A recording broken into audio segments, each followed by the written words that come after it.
We're going to talk about the chain rule in this video. Suppose that we start off with this type of a problem here. We want the derivative of f of x equals 5x cubed minus 2x, all of that raised to the 10th power. Now currently we have all the tools that we need to do this type of problem. The first thing we would need to do is we would need to multiply out 5x cubed minus 2x, all raised to the 10th power. And that would give us something like this. Okay, it's a lot of work to get there, but we could do it. And then to find the derivative, we would just take the derivative of each one of those terms, and so we would end up with something like this. Well, okay, there's got to be a better way. What we're going to do is we're going to break down f of x, and we're going to think of it in terms of an inside function and an outside function.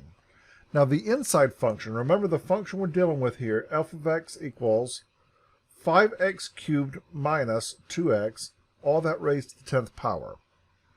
So the inside function, that's the part that's in here. This is the stuff that's being raised to the 10th power here. I'm going to call that u. And so I'm going to let u equal 5x cubed minus 2x. And if I do that, then the outside function, u right here is being raised to the 10th power. So that's the outside function, y equals u to the 10th power. So let's just kind of think about it that way for a moment here. And then let's play around with the Leibniz notation a little bit. Remember the Leibniz notation here is the dy dx notation. So remember that in dy dx, these things are small, almost zero, but non-zero quantities. And so what we could do is we could just say, well, let's do them like we do anything in algebra. Let's go in here and see if we can write down something that's an equivalent expression. If I multiply the top and bottom here by du, the derivative of u with respect to x, then what I would get is something like this. I would get du over du, but I could split that up this way. And just looking at the Leibniz notation here, I can see that this dy dx is just the derivative of y with respect to x. dy du is the derivative of the outside function, the derivative of y with respect to u, and that multiplies times du dx, which is the derivative of u with respect to x. That's the derivative of the inside function. So just by doing a little bit of algebraic manipulation here with the Leibniz notation, we can see that we should be able to find the derivative of this function by finding the derivatives of the inside and the outside function and just multiplying those things. So let's do that. Let's go in here and evaluate this. We want to find the derivative of f of x equals 5x cubed minus 2x raised to the 10th power. Okay, so I'm going to write this down. Let's see. Y equals 5x cubed minus 2x raised to the 10th. That's just the function itself. I've just sort of rewritten it using a y instead of f of x. If I let u equal 5x cubed minus 2x, then I know what I've got here is I've really got u to the 10th. So the outside function is really u to the 10th. And so I've defined my inside function and I've defined my outside function here. Well, I can see here that the derivative of the inside function, I'll just call it u prime, is 15x squared minus 2. That's easy enough. And the derivative of the outside function is 10 u to the 9th. All right. Now the chain rule tells us that the derivative of y with respect to x, that's the overall derivative I'm trying to find, is equal to the derivative of the outside function times the derivative of the inside function. So y prime, the derivative of y with respect to x, would just be 10 times u to the 9th, that's the derivative of the outside function, times the derivative of the inside function, 15x squared minus 2. Well, because I want this to be written all in terms of x, I'm just going to go in here. I've got a u in here, but I know that u is equal to 5x cubed minus 2x. I'm just going to go ahead and rewrite this as 10 times 5x cubed minus 2x to the 9th times 15x squared minus 2. And I've got my derivative of y with respect to x. That's a whole lot easier than doing it the other way. So just to recap, if we've got a function inside of a function, and we can break it down and we can identify the inside function and identify the outside function, then what the chain rule is telling us is multiply the derivative of the outside function times the derivative of the inside function.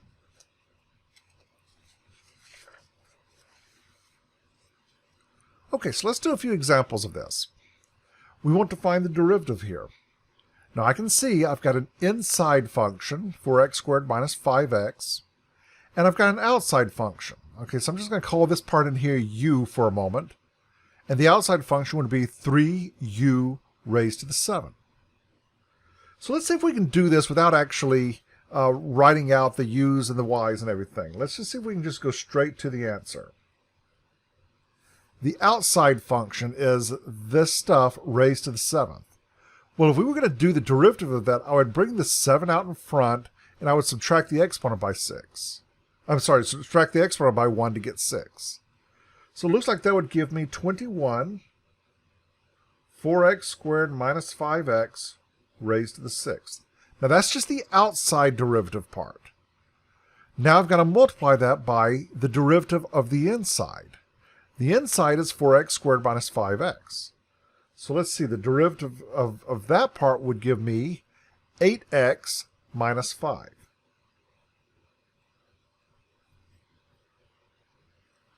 And I found my derivative. Okay, let's do another one. I've got y equals 1 over 3t plus 5. Now, I could do this using the quotient rule. That would be easy enough. You know, just u over v and then use the quotient rule there.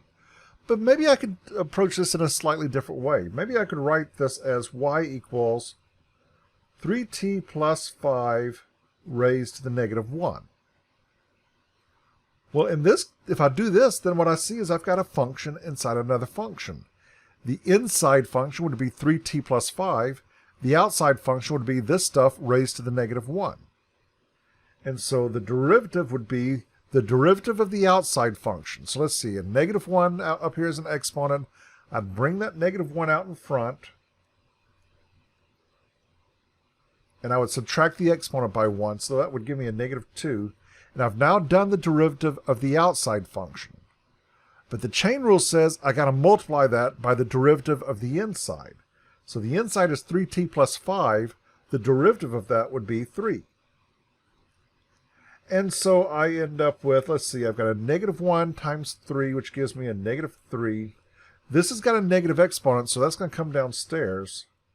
3t plus 5 squared, and I've got it. And you can verify that that's the same thing you would get if you did the quotient rule, but this was a whole lot quicker. Okay, let's look at another example.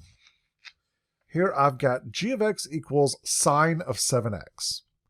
Okay, I want to do the derivative here, and I want to see what I get when I go in here and differentiate this. Well, first I'll recognize I've got a function inside of a function. 7x is the inside function, and that's being multiplied times, I'm sorry, that's not being multiplied, that's being stuck into the sine function. So the inside function is 7x. The outside function is sine of that. So let's go in here and do the derivative. Now the derivative, the chain rule tells me that to find the derivative, I'm going to do the derivative of the outside function first. So sine of x, or sine of some stuff, the derivative of that would be cosine of that stuff. But the chain rule tells me to multiply by the derivative of the inside, so the derivative of 7x would give me a 7. So it looks like I've got 7 times cosine 7x. And you know, you can see that really this would work no matter what that constant right there was. This is a 7 in this case, but what if I just had some general constant? How about if we had, let's just call it k? You can see that that would work exactly the same way here. I would get that k would be here, and that k would be here. And it may be worth just writing these down as some general rules here, that if I'm trying to find the derivative of sine of k times x, I want the derivative of that. That would be equal to k times cosine k times x. And it's probably worth writing down the other one as well. If I have cosine k times x, well, when you take the derivative of the outside function here, remember the derivative of cosine is negative sine. And so what we would end up with this case would be negative k sine k times x. And that negative comes from the fact that when you take the derivative of cosine, you end up with an extra negative there. So it's probably worthwhile to write these down as just some generalizations of the rules that we've already got. So let's take a look at another example here. We're trying to find the derivative of sine 5t plus cosine 2t plus sine of t minus cosine negative t. Okay, so it's going to be useful to just kind of think about these rules right here for a second. Looks like sine 5t, okay, so sine 5 times our variable here. We just end up with that constant out here in front. Looks like we get 5 cosine 5t. Cosine 2t, okay, so that's going to be a k of 2 right here. So it looks like that's going to give me negative 2 sine 2t. Okay, it's straightforward enough. The derivative of sine t is just cosine t. That's a rule that we saw earlier. Here I've got a negative, and I've got a negative t. Now in this case, my k would be negative 1. So I'm going to end up with, let's see, let's be careful here with this. We've got negative, that's this negative right here, okay? And when I stick a negative into here, let's see, so that's a negative 1 for my k. So I've got negative, negative 1. So those two are going to become just positive, and that gives me sine negative t.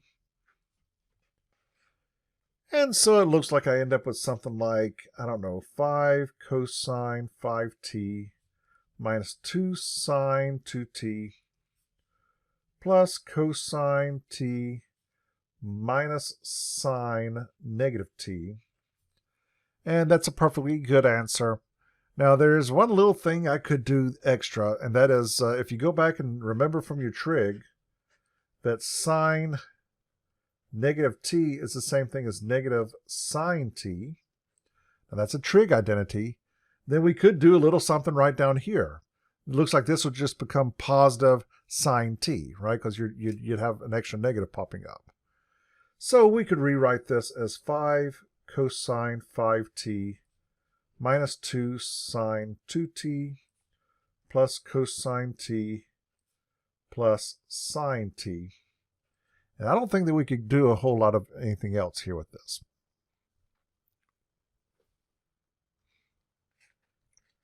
Okay. Well, let's continue with some more examples. I want to find the derivative of sine squared t.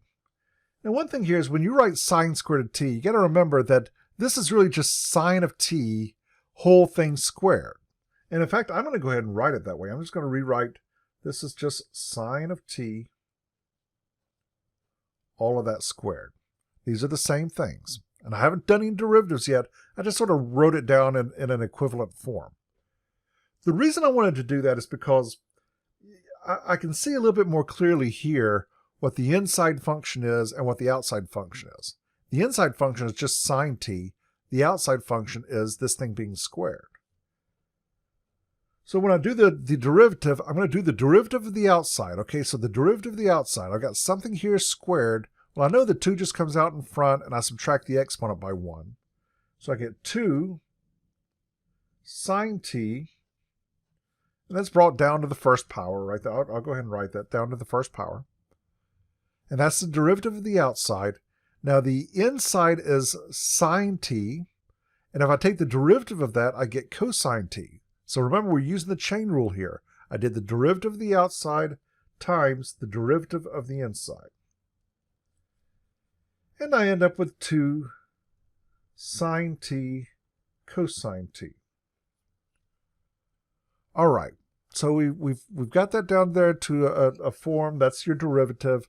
Now, again, because things can often be written in different forms, it's worth remembering that there's also a trig identity. This is one of your double angle formulas that says that sine 2t is the same thing as 2 sine t cosine t. Now, if you don't remember that, you may want to go back and review your trig identities.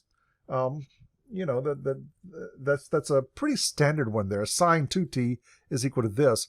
So, this could have been written as sine 2t. I mean, it doesn't necessarily have to be, but, if you're taking a quiz or something and you're looking at possible answer choices, well, it may be this is a choice down here, and you just got to know, well, that's equivalent to this one right here that you got when you worked it out. Okay, let's look at one more example.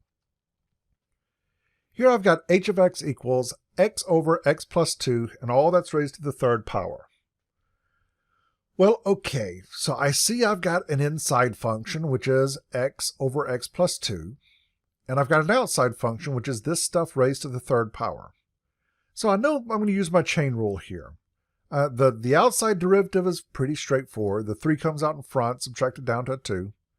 And the derivative of the inside, when I do that, you notice, well, that's a quotient. So I'm going to have to be thinking about quotient rule when I get to that point. So h prime of x is equal to, let's go ahead and do the derivative of the outside. I get 3 times x over x plus 2, and that's brought down to the second power. That's the derivative of the outside. Now I'm going to multiply that by the derivative of the inside. All right, and I'm going to remember here that, let's see, I'm going to remember that I've got to do u prime v minus u v prime up here in the top, and I'm going to put a v squared down here in the bottom. I'm just kind of doing that just so you can kind of keep it straight here. The derivative in here, okay, so u is the top, v is the bottom. U prime looks like I would get a 1 right there. V is x plus 2, okay, minus u, which is x. V prime, the derivative of the bottom, looks like that would just give me a 1. And all that goes over the bottom squared. Okay, so let's just rewrite this, kind of clean it up a little bit. I got 3 times x over x plus 2 quantity squared. And inside the parentheses here, let's see, this is going to be x plus 2 minus x. So it looks like those x's are going to cancel out. I'm just left with a 2. And I've got x plus 2 squared in the denominator right there. Now it looks like we could do a little bit of cleaning up here. I'm going to leave the 3 right there for the moment. Now I've got x over x plus 2 squared. Remember, when you have something like this, in parentheses, this thing's being squared, that square applies to everything that's in here. It applies to the numerator and applies to the denominator. So I can actually write this as x squared over x plus 2 squared. All I did was apply that square to both the numerator and the denominator here.